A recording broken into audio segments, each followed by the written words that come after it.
Merci beaucoup.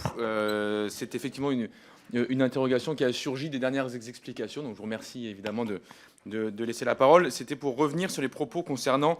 la dette publique et l'échange qu'on a eu là, car il me semble que le raisonnement qui a été déployé repose sur un implicite sur lequel j'aurais souhaité vous entendre, à savoir l'idée que lever l'argent sur les marchés financiers, c'est-à-dire donc positionner l'État en situation de négociation avec ses créanciers et donc rentrer dans un rapport où l'État est le débiteur de la finance privée, n'est qu'une des modalités existantes pour lever des fonds. Et c'est d'ailleurs dans ce cadre exclusif que le ratio dette-PIB a du sens, puisque vous devez discuter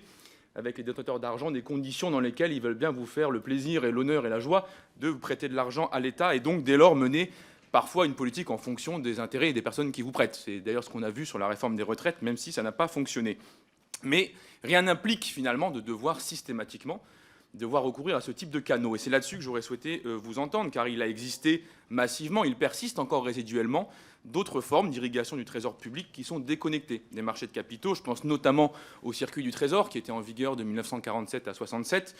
et qui permettait, disons par des biais d'obligations, d'alimenter en continu le trésor public dès lors que les collectivités locales, la Caisse des dépôts, les caisses d'épargne et les entreprises publiques et semi-publiques avaient d'une part l'obligation d'avoir un plancher de détention de bons du Trésor et d'autre part avaient un système d'alimentation de la dette à vue, puisque le Trésor pouvait se servir dans leurs dépôts de manière occasionnelle. Et donc un système qui était un système véritablement anti-dette, mais à condition d'avoir une régulation extrêmement stricte des acteurs financiers, sur laquelle je serais très intéressé de vous entendre.